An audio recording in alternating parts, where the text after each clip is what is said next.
Hello students. सो बेटा अभी मैं आपको चैप्टर 1 जो कि आपके एनटीएससी सेक्शन में जो आपका एग्ज़ाम है that is on 27 and for the normal sections that is 28 अप्रैल आपका यूनिट टेस्ट है इसका। So for both these it is important chapter in chemistry part. Okay, so let us make an quick understanding of this chapter. So first of all let me tell you about matter. Matter क्या होता है बेटा? It is anything which occupy space and has मास, यानी कोई भी चीज़ जिसका आपका space है और मास आपका स्पेस ऑक्यूपाई कर रहा है, मास है, that is called matter. Like table, tree, computer, building, river, ये सब। अब मैटर की प्रॉपर्टीज़ क्या क्या हैं आपकी? तो मैटर की प्रॉपर्टीज़ ये आपको लर्न करनी है बेटे। तो like it is made up of very small particles. These are very small in size, they move constantly, ठीक है, they have space in between them and the particles of matter attract each other, ठीक है, एक दूसरे को attract करती है। अब हम कुछ एक्सपेरिमेंट्स हैं जिनके थ्रू इन प्रॉपर्टीज़ को समझेंगे। Like first is the mixing ink with water. इससे हमें क्या समझ में आएगा कि matter is made up of tiny small particles और मोशन होता है। देखिए ध्यान से समझना बेटा, when you mix ink with water, अगर आप किसी इंक कोई भी इंक की ड्रॉप वाटर में ऐड करते हो तो आप क्या देखते हो, इनिशियली जो इंक है एक स्मॉल पोर्शन ऑफ वाटर में प्रेजेंट होती है ना, जैसे आपने ड्रॉप डाली तो स्मॉल पोर्शन में प्रेजेंट है ना, but after some time ink जो है पूरे वाटर में स्प्रेड अप हो जाती है all over in the water. So how does it happen? It happens because the tiny particles of water collide with the ink particles. यानी water की जो पार्टिकल्स हैं वो किसके साथ कोलाइड करें बेटे? इंक के साथ करें। And due to these collisions particles of water and ink mix with each other, एक दूसरे के साथ वो क्या कर जाते हैं, मिक्सिंग हो जाती है, ठीक है। So how it is proved from this activity that matter is made up of small particles. वो स्मॉल पार्टिकल्स हैं जो एक दूसरे के साथ कोलाइड करके मिक्सअप हो गए and they do Brownian motion. Brownian motion का मतलब क्या होता है बेटा? Brownian motion means it is the zigzag movement of the particles of matter, it is called Brownian movement. और इसको ऑब्जर्व किसने किया था सबसे पहले? रॉबर्ट ब्राउन, ठीक है। चलिए इसके बाद आप आइए कि spreading of smell, important part, ये भी प्रॉपर्टी को ही बताता है, जो मैटर की प्रॉपर्टी है डिफ्यूजन को। देखो स्मेल जो होती है स्प्रेड अप हो जाती है ना, जैसे आपने देखा है अगरबत्ती की स्मेल, परफ्यूम की स्मेल, ठीक है, तो स्प्रेड किस वजह से होती है? ड्यू टू ब्राउनियन मोशन, ठीक है। तो tiny particles of air collide with tiny particles of perfume and due to these collisions particles of perfume spread up in the air. Collision की वजह से पार्टिकल्स ऑफ परफ्यूम क्या हो जाते हैं? स्प्रेड कर जाते हैं एयर में। समझ में आ गया? तो ये प्रोसेस मेनली ब्राउनियन मोशन और हम कह सकते हैं डिफ्यूजन की वजह से हुआ। तो डिफ्यूजन क्या होता है बेटा? It is the process of mixing of two substances due to Brownian motion of particles, ठीक है, ये चीज़ है। फिर डिफ्यूजन में आपका क्या होता है? टेम्परेचर इंक्रीज करता है तो ब्राउनियन मोशन भी क्या होगा? इंक्रीज हो गया। बिकॉज टेम्परेचर इंक्रीज करने की वजह से जो ब्राउनियन मोशन है इंक्रीज हुआ, काइनेटिक एनर्जी बढ़ी। बेसिकली क्या हुआ? पार्टिकल्स की काइनेटिक एनर्जी इंक्रीज हुई और डिफ्यूजन हो गया फास्ट। समझ में आ गया? और डिफ्यूजन हमेशा हाई कंसंट्रेशन से लो कंसंट्रेशन की तरफ होगा। ये एक नेचुरल प्रोसेस है, ठीक है बेटा। तो ये सॉलिड, लिक्विड, गैस सभी में होता है डिफ्यूजन आपका। अब हम देखेंगे सबसे पहले डिफ्यूजन किस में? गैसेस में। तो डिफ्यूजन को जब आप गैसेस में देखेंगे तो गैसेस में डिफ्यूजन सबसे फास्ट होता है, ठीक है, यानी diffusion in the gases is very fast. Diffusion gases में सबसे फास्ट होगा, ठीक है। एग्जाम्पल हम लोग ने जैसे अगरबत्ती का केस बताया था, परफ्यूम का केस बताया था, ये सब थे। इसके अलावा हम एग्जाम्पल हॉट सिजलिंग फूड का भी ले सकते हैं। तो जो हॉट सिजलिंग फूड है वो हम जैसे देखा होगा आपने, समोसे वगैरह कुछ ऐसी चीज़ें बन रही हैं बिल्कुल गर्म, ठीक है। तो आप उसकी स्मेल दूर से ही आपको पता चल जाता है ना, क्यों। और एक कोल्ड फूड है जैसे आइसक्रीम है, इनकी स्मेल हम नहीं पता पड़ पाता दूर से, है ना। तो देखो how it is due to the reason that rate of diffusion of hot gases is faster than the rate of diffusion of cold gases। यानी hot gas का rate of diffusion होता है fast और cold gas का rate of diffusion होता है slow। समझ आ गया बेटा। अब देखते हैं डिफ्यूजन किस में, लिक्विड्स में। तो लिक्विड्स में डिफ्यूजन का रेट हो जाएगा स्लो रेट होता है इसका as compare to gases, because particle in liquid move slower, क्योंकि लिक्विड के पार्टिकल स्लो मूव करते हैं, क्योंकि भाई इसमें पार्टिकल्स एक दूसरे के थोड़े क्लोज होते हैं ना, इस वजह से। फाइन। अब ना डिफ्यूजन लिक्विड्स में भी दो तरीके से होगा आपका, यानी लाइक सॉलिड इन लिक्विड और लिक्विड इन लिक्विड। तो सॉलिड इन लिक्विड का जो आपका केस है बेटे, इसमें क्या होगा, जैसे if we dissolve potassium permanganate, potassium permanganate के किस कलर के क्रिस्टल्स होते हैं, they are of the colour purple, purple colour के क्रिस्टल्स होते हैं। तो इसको जब हम वाटर में डिज़ोल्व करते हैं तो जो पर्पल कलर है पोटेशियम परमैग्नेट का, वो कंप्लीट वाटर में डिफ्यूज़ हो जाएगा, ठीक है। जैसे फिर इंक का केस, इंक अब ये तो सॉलिड था, पोटेशियम परमैंगनेट सॉलिड किस में डिफ्यूज़ हो गया, लिक्विड में। अब लिक्विड इन लिक्विड का डिफ्यूजन हम देखते हैं, जैसे कि एग्जांपल इसमें ले सकते हैं, we can take example of ink. So ink की कुछ ड्रॉप्स को अगर हमने ऐड कर दिया वाटर में, ठीक है, तो क्या हुआ आपका, वो इंक ड्रॉप पूरे वाटर में ही डिफ्यूज़ हो जाती है अपने आप से ऑन इट्स ओन। और ये किस वजह से हुआ, diffusion of ink particles into the water, पूरी इंक उस वाटर में स्प्रेड अप कर जाएगी, ठीक है बेटा। फिर देखिए डिफ्यूजन इन सॉलिड। देखो ये बड़ा इंटरेस्टिंग केस है, बिकॉज बहुत को ये लगता है कि सॉलिड्स में डिफ्यूजन तो होता ही नहीं है, बट बेटा डिफ्यूजन सॉलिड्स में भी टेक प्लेस करता है। जैसे ये ब्लैक बोर्ड है ना, तो ब्लैक बोर्ड पे अगर आपने कुछ लिखा और उसको 10 to 15 डेज़ के लिए अनक्लीन छोड़ दिया है ना, तो when you clean it after 10 to 15 days, it is very difficult to clean the blackboard. बहुत मुश्किल हो जाता है ना क्लीन करना, मिटाना उस पे से जो भी रिटन है चॉक से लिखा हुआ। वाई, बिकॉज जो पार्टिकल्स थे चॉक के, वो क्या हो गए, डिफ्यूज़ कर गए हैं सरफेस में, ब्लैक बोर्ड के सरफेस में डिफ्यूज़ कर चुके हैं, इस वजह से। नाउ स्टेट्स ऑफ मैटर को हमने डिवाइड कर दिया है सॉलिड, लिक्विड और गैस में।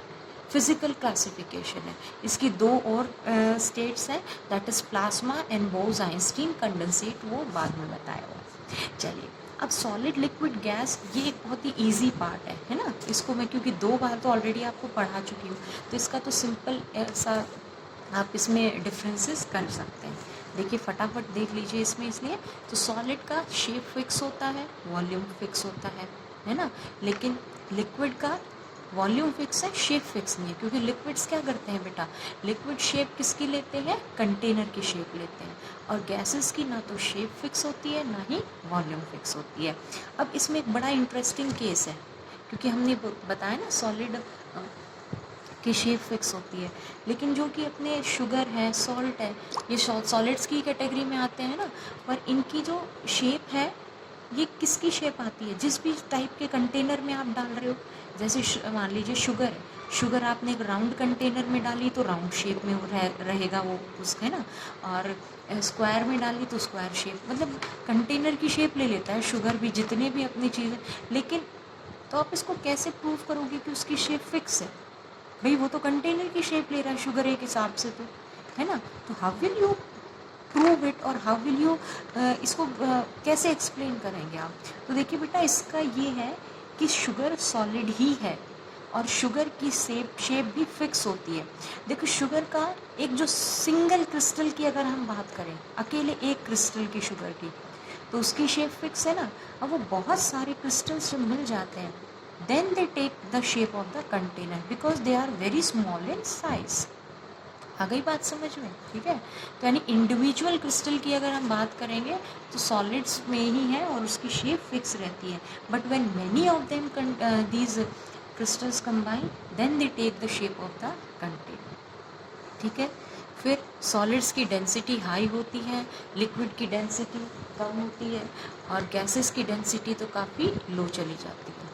देन स्लाइट एक्सपेंशन हो जाता है जब हम हीट करते हैं सॉलिड को, ठीक है, लेकिन लिक्विड में भी एक्सपेंशन होता है सॉलिड से ज़्यादा, और गैसेस तो बहुत ज़्यादा एक्सपेंड करती हैं। कंप्रेसिबिलिटी सॉलिड्स में बिल्कुल नहीं है, यानी प्रेशर अप्लाई करेंगे तो बिल्कुल कंप्रेस नहीं होगा। लिक्विड में थोड़ा बहुत कंप्रेसिबिलिटी है, गैसेस में हाईली कंप्रेसिबल होते हैं।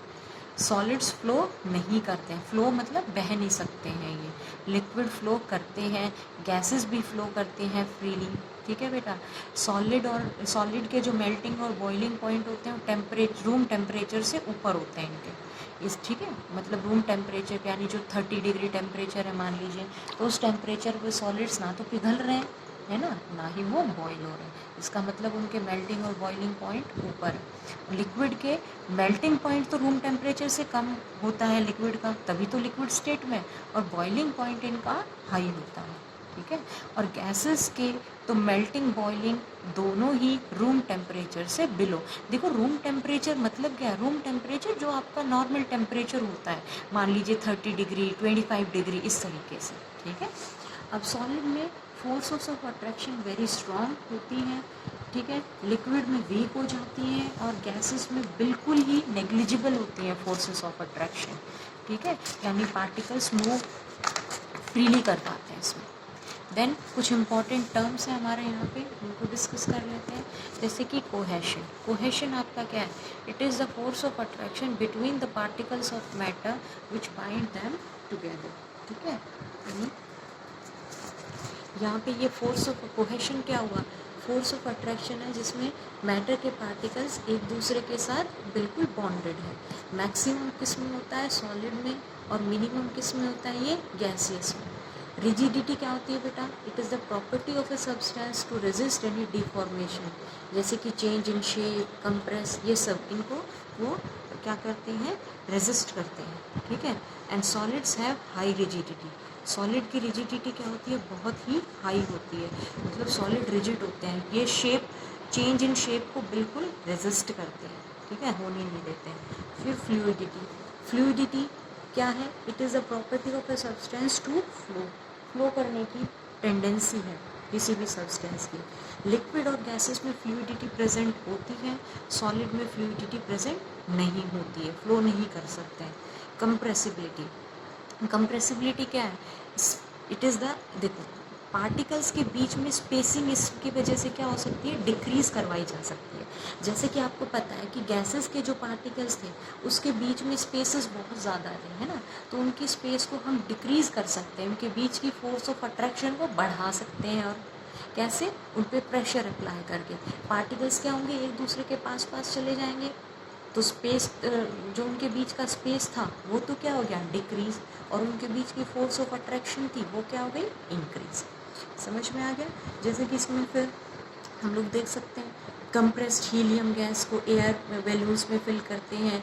सीएनजी का नाम आपने सुना हुआ है, कंप्रेस्ड नेचुरल गैस, व्हीकल्स में जो यूज़ किया जाता है।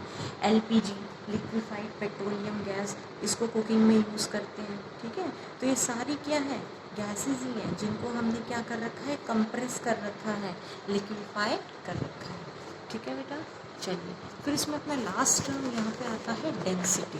तो डेंसिटी क्या होती है बेटा, density is the mass upon volume, mass by volume, यानी केजी पर मीटर क्यूब, ठीक है। चलिए फिर टेम्परेचर को मेजरमेंट करने के मेथड्स इसमें आपको बताए हुए कि टेम्परेचर को कैसे मेजर किया जा सकता है। तो टेम्परेचर को मेजर करने के दो यूनिट्स हैं हमारे most common units, kelvin and degree. वैसे एक फ़ारेनहाइट यूनिट भी होता है बट अभी आपके सिलेबस में वो नहीं है। Fine, so kelvin is the SI unit of temperature, kelvin SI unit होती है टेम्परेचर की। एंड केल्विन स्केल में टेम्परेचर को पॉजिटिव वैल्यूज़ में ही लिखा जाता है। एंड केल्विन में जो फ्रीजिंग पॉइंट ऑफ वाटर है या मेल्टिंग पॉइंट ऑफ आइस है दैट इज़ 273 केल्विन। वो कितना होता है बेटा आपका, 273 केल्विन होगा। और बॉइलिंग पॉइंट ऑफ वाटर आपका कितना होगा, 373 केल्विन, ठीक है।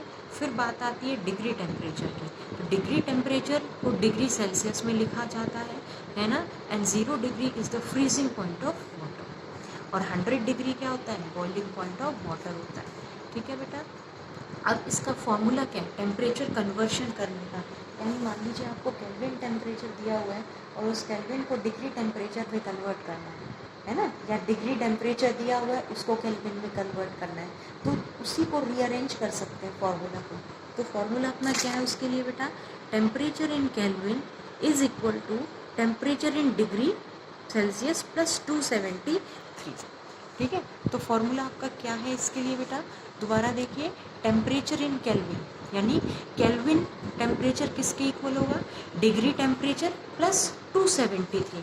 अब देखो ये जो 273 है ना, इसका एग्जैक्ट ये है 273.15, but we can round it off. ठीक है, वो 0.15 हम लोग अभी 9th लेवल पे उसको ओमिट कर जाते हैं। ठीक है, 11th में जब आप देखेंगे तब उसको लेंगे। ठीक है, so Kelvin temperature is equal to degree temperature plus 273। Fahrenheit का भी है इसमें, फ़ारेनहाइट में 9/5 डिग्री टेम्परेचर प्लस 32। ठीक है, उसके बाद आता है आपका चेंज ऑफ स्टेट, यानी मैटर एक फॉर्म से दूसरे फॉर्म में किस तरीके से चेंज हो सकता है ना। तो उसमें दो फैक्टर्स पे डिपेंड करता है, number 1 is temperature and number 2 is pressure. देखो हीट करने पर टेम्परेचर का सब्सटेंस का टेम्परेचर क्या होता है बेटा, इंक्रीज होता है ना।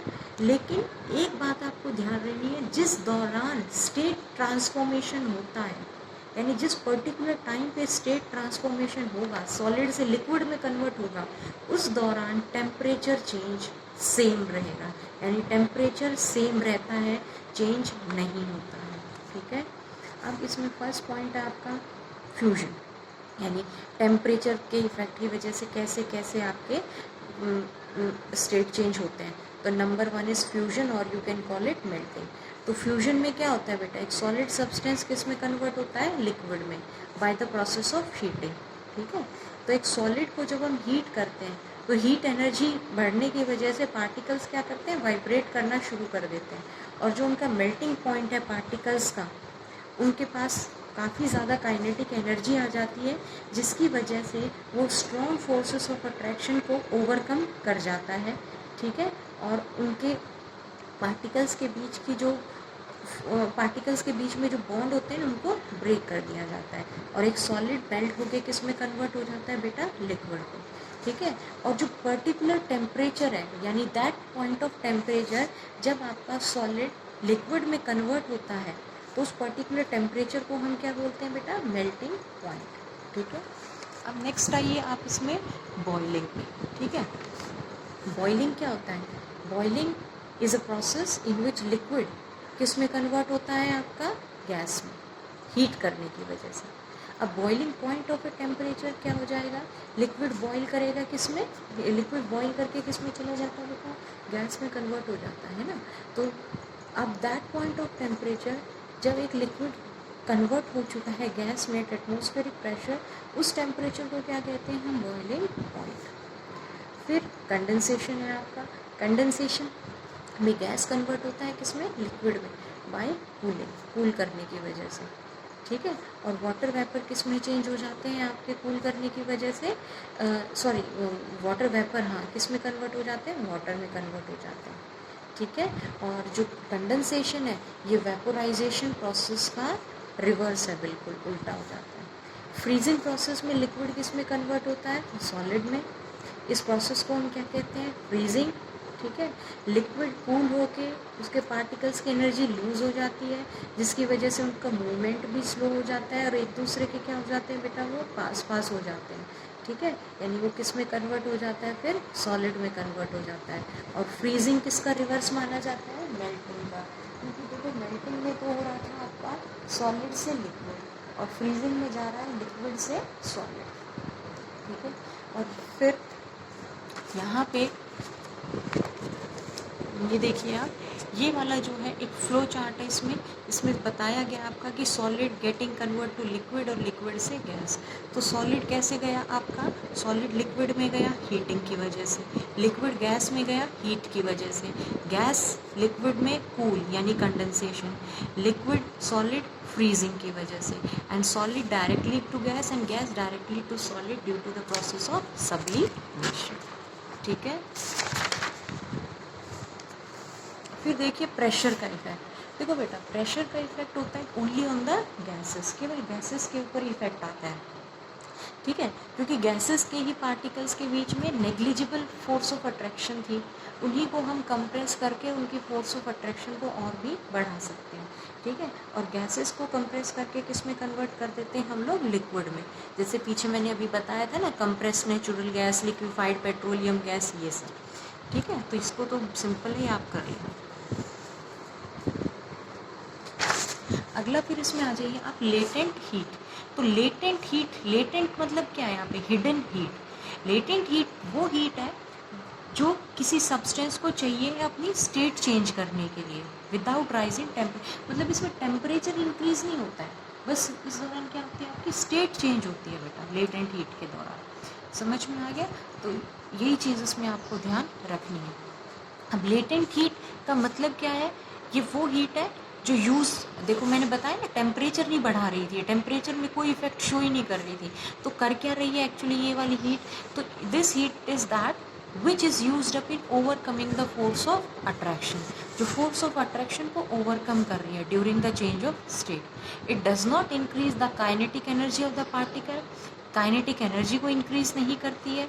ठीक है, तो no rise in the temperature of the substance. समझ गए ना, ठीक है, यानी केवल क्या कर रही है, फोर्स ऑफ अट्रैक्शन को कम कर रही है। ठीक है, ओवरकम कर रही है उसको, फोर्स ऑफ अट्रैक्शन को। ठीक है, काइनेटिक एनर्जी के ऊपर कोई भी इफेक्ट नहीं डाल रही है, तो टेम्परेचर बढ़ता नहीं है। अब latent heat of fusion, it is of two types, latent heat of fusion and latent heat of vaporisation. So latent heat of fusion में देखिए बेटा आप लोग, सॉलिड से लिक्विड में कन्वर्ट होता है, यानी it is that heat in joules which is required to convert 1 kg of solid into liquid without rise in temperature। जैसे आइस का लेटेंट हीट कितना है, ये वैल्यू आप याद रखिएगा प्लीज़, 3.34 इंटू 10 की पावर 5 जूल पर kg। जैसे ग्राफ से मैं बहुत अच्छे से समझाया, जैसे मान लीजिए एक सॉलिड है, स्टार्ट किया था ना इसको हीट करना, तो कुछ देर के लिए आपको कांस्टेंट यानी थर्मोमीटर में टेम्परेचर नहीं बढ़ता है। क्यों नहीं बढ़ता है, क्योंकि जो भी हीट हम सप्लाई कर रहे हैं वो स्टेट को चेंज करने में यूज़ अप हो रही है, टेम्परेचर को नहीं बढ़ाती। ठीक है, और जैसे ही मेल्टिंग प्रोसेस कंप्लीट हो गया फिर से उसकी टेम्परेचर बढ़ने लग जाएगा। ठीक है, सेकेंड था फिर इसमें आपका latent heat of vaporisation. Latent heat of vaporisation क्या होता है बेटा, it is the amount of heat in joules which is required to convert unit mass of liquid in vapour without rise in temperature. और latent heat of vaporisation की water का कितना है, fix value है। देखो पीछे आइस का कितना था, 3.34 इंटू 10 की power 5 latent heat of fusion. Latent heat of vaporisation water का कितना है, 22.5 इंटू 10 की पावर 5 जूल पर kg। ठीक है, सब्लिमेशन प्रोसेस आपको बता दिया था अभी थोड़ी देर पहले कि चेंजिंग ऑफ सॉलिड, एक सॉलिड का डायरेक्टली गैस में कन्वर्ट होना, इसी प्रोसेस को हम क्या कहते हैं बेटा, सब्लिमेशन कहते हैं। ठीक है, अब ये चीज़ें आपको याद रखनी है कि कौन कौन से सब्सटेंस सब्लिमेशन अंडरगो करते हैं। तो अमोनियम क्लोराइड है, आयोडीन है, कैम्फर, नेफ्थलीन, नाम याद रखने पड़ेंगे बेटा। Ammonium chloride, iodine, camphor, naphthalene, solid carbon dioxide, ये सभी ऐसे सब्सटेंस हैं जो कि सब्लिमेशन कर सकते हैं। फिर आता है अपना प्रोसेस इवेपोरेशन। इवेपोरेशन क्या है, इसमें एक लिक्विड डायरेक्टली किस में कन्वर्ट होता है, गैस में। इम्पॉर्टेंट क्या है, बॉइलिंग पॉइंट के बिलो। देखो वेपोराइजेशन में भी तो लिक्विड गैस में ही कन्वर्ट हो रहा था ना, पीछे भी पढ़ा था वेपोराइजेशन। ठीक है, यहाँ लिक्विड किस में कन्वर्ट हो रहा है, गैस में, और वो बॉइलिंग पॉइंट का केस था। लेकिन इवेपोरेशन में क्या होता है, लिक्विड गैस में तो कन्वर्ट हो रहा है लेकिन अपनी बॉइलिंग पॉइंट से नीचे, क्योंकि ये एक सरफेस फिनोमिना है। ठीक है, अब फैक्टर्स क्या क्या अफेक्ट करते हैं इसको। फैक्टर्स में सबसे पहला फैक्टर था सरफेस एरिया। जितना ज़्यादा सरफेस एरिया होगा उतना ही ज़्यादा रेट ऑफ इवेपोरेशन होगा।